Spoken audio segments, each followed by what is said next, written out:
liyawuphumelela.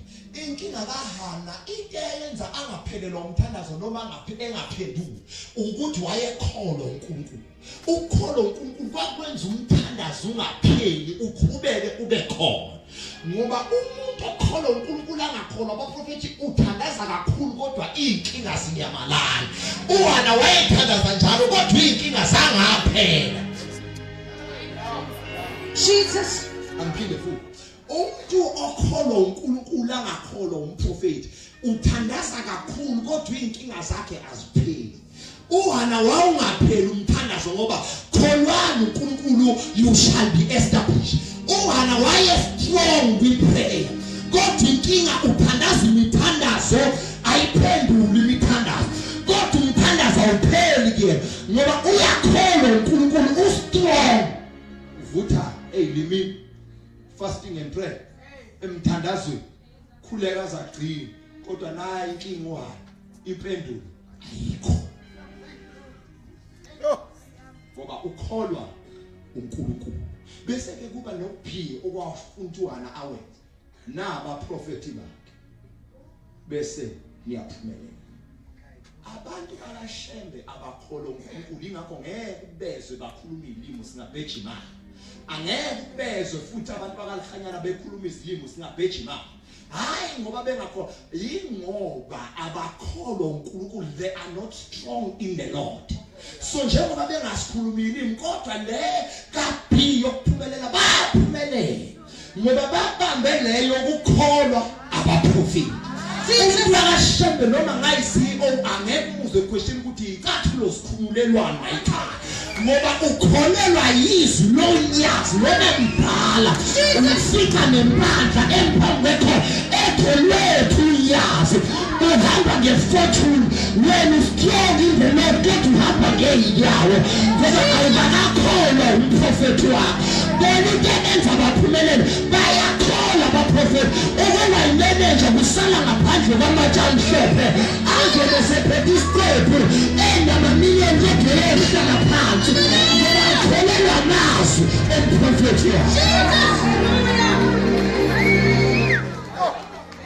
akaze ngizwe uMpakashembe question ukuthi why uVaselina ukwatshuna ngothi umfika umlomo omhlophe kodwa awusoze wambona ekwapula uVaselina ngesandla. Mawuthi yabuza kwashe bani yathi inkosi yasephakameni ufasa ayikho njalo inkosi akakholwa ngoba inkosi iphambi kwakhe uba faithful lenkosi noma ingekho abanye abakaze bayibona kodwa bayakholwa yingakho bephumelela banamabhizinisi banemoto banemisu banemali ngoba bayakholelwa abaprofeti. Jesus.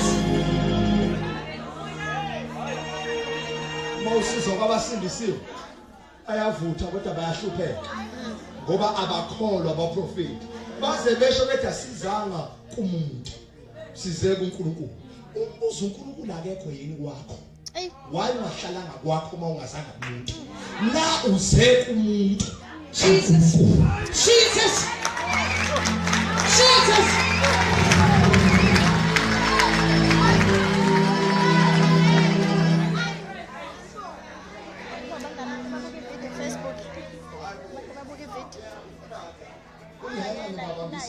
Bakhulume kwikhoki maqede bakhulume bese bayaphumelela. Obama matia mnyama bakhulume bese bayaphumelela. Abaphumeleliswa yiti. Bakhulumeliswa ukukholelwa. Abantu bakaShembe bathatha ama leave bakhuphuka baye entabeni. Abazi ukuthi bayokwenzana entabeni. Nabo bayazikhuphukela nje ngoba beza kuthiwa kuyakhushuka intaba. Kodwa laba umpostoli nakathi ngolwesibili sizothandaza baqala ba-check umsebenzi wesikole ukuthi ungakanani ngoba yonke into ekwenza uphuthe esontweni uNkulunkulu wakho. Uma umsebenzi wesikole ukwenza ulove esontweni, that means umsebenzi wesikole uThixo wakho. Ngoba yonke into uThixo ilento othi mawuyicabanga ucabanga ukusacrifice ngenxa yakho. Jesus.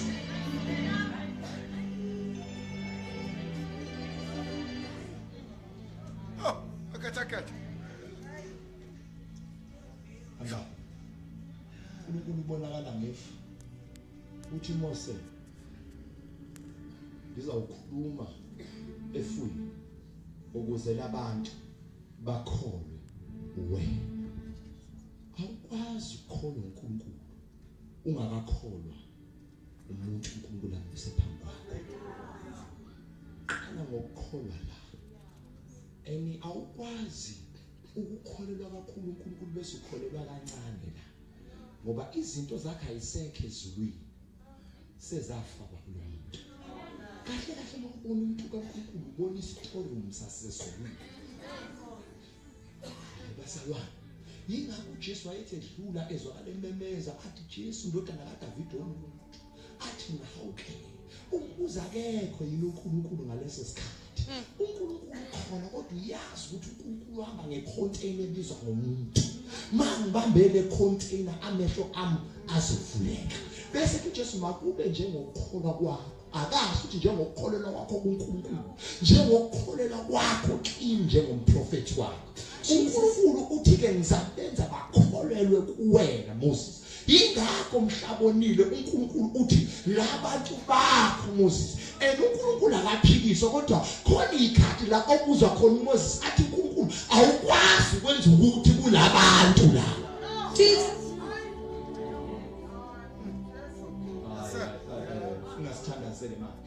uNkulunkulu ethi uNkulunkulu ya insist yingakho uma ezobhubhisa iGomora neSodom wagijima waya kuAbraham. Kodwa uAbraham akahlali eGomora naseSodom.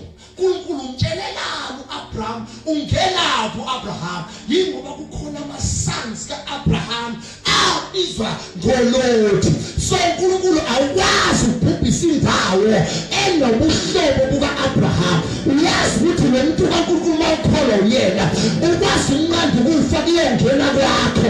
Athi uNkulunkulu awukwazi ukungena kwangebo ngoba abakwangebo abantu aba-faithful enkonzweni. Jesus oshamandekhosa uzwe ingane zakho zithi wema ethaveni begwazana abantu ngithi ngiyabafuna ukungirutha ngavele ngavika le ngisikhokho. Hayi ngobe yisikhokho kanti kuqondane nokuthi eGomora naseSodoma kukhona amadodana kaAbraham. Jesus ukwazi ukuphebeza imimese lo muntu kaNkulunkulu ukwazi ukuphebeza ibhamu. Sometimes athi uyalala ezwe into ethi akathandase ebusuku naye akazi uthandasela. Uyozwa ngesonto sethifakaza umama ethi bazalwane kwakunento eyayihlela ithi yaqeda ngami kodwa ngezwa alikhona kodwa bazalwane uthi lebona sengiwe phupheni wasibona elabandakani inkinga uAbraham umile. Jesus phikisana noNkulunkulu. uNkulunkulu akashintshi umqondo kodwa uAbraham uNkulunkulu umshintsha umqondo uthi ngeke uNkulunkulu awukwazi ukubhubhisa iGomora neSodom. Bese uNkulunkulu wabala ukuthi mabebangaka kuyehla inamba wathi uNkulunkulu into engcono kungcono laba bakho ngibakhiphe ukuze mase kubhubhiswa wena ungabona ukufa kuhlasela ngakabafa ngapha nangapha. Kanti uNkulunkulu unegotiate noAbraham. Yazi uNkulunkulu uyahlala nomfundisi ushanga negotiate nefuture yakho wena ungekho. Yingakho uyithatha idecision ungabuzanga umfundisi wakho qha. Awuhambi uyoregister ukufundela eUCT uzwakala usufakaza esontweni usengiyofunda eCape Town ngoba abanye bahamba kwathi mhla kufanele ngabe baya graduate ababuya sebe amabhokisi kanti ayiconsultwanga indoda kaNkulunkulu kube yakuzwa yayizosho ukuthi lo useweak ekholweni akangahambi kungcono afunde la eThekwini la azokwazi ukukhonza khona agcwaliswe ngoNkulunkulu. Abanye bathenga imoto namhlanje ayisekho sezagcile ngoba bayithenga behamba nomzala nokhasi ethenga imoto bele kube encema bethi inhle mzala kanti bagevezile ngamasiko bathi sengathi ngiyadingika kwaphela u3 weeks yadinga imoto ngoba kwathathwa inqumo uNkulunkulu bungatshelwanga noma bungaziswa bafana neJoshafat wahamba wayeliphi bathe masebehlule bathiwa lehlule ngoba uJoshafat akabuzanga kuJehova. Jesus khala kanjani ngokudlisana isalary yakho kungakezo kweshumi uzobuza umuntu kaJehova. Yingakho noma unemali wenza ama decisions are wrong ngemali yakho ngoba awulekho kweshumi kumuntu kaJehova. Jesus.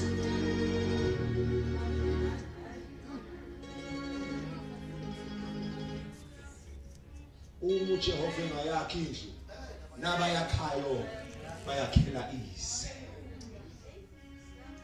Hallelujah. Ayikho into oyenzayo empilweni ungahlalanga nomuntu kaNkulunkulu ubuze ukuthi kwenziwa njani baba masekusha. Ayikho into oyithatha empilweni ungahlalanga nalomuntu kaNkulunkulu ngoba uNkulunkulu uzathi uJesu ukuba nakholwa nguMose ngabe niyakholwa yimina. Bese athi uMose number 2 bese athi uJesu lithi bebe mayefika ngelilanga endaweni yangakubo eNazaretha wafika lithi he did not perform any miracle. Bese answer it why? Bese because of their unbelief. Babe ngakholwa ngoba bathi mabembheka babona indodana kaJosefa, babona indodana kaMaria, babona umfowabo kaJakobe, babona indodana yombazi. Lithi iBhayibheli ngalokho uJesu akakwazanga ukwenza imangaliso. Hayi ngoba izimangaliso zazingekho kuyena. Imangaliso niyozigcina kwi-TV.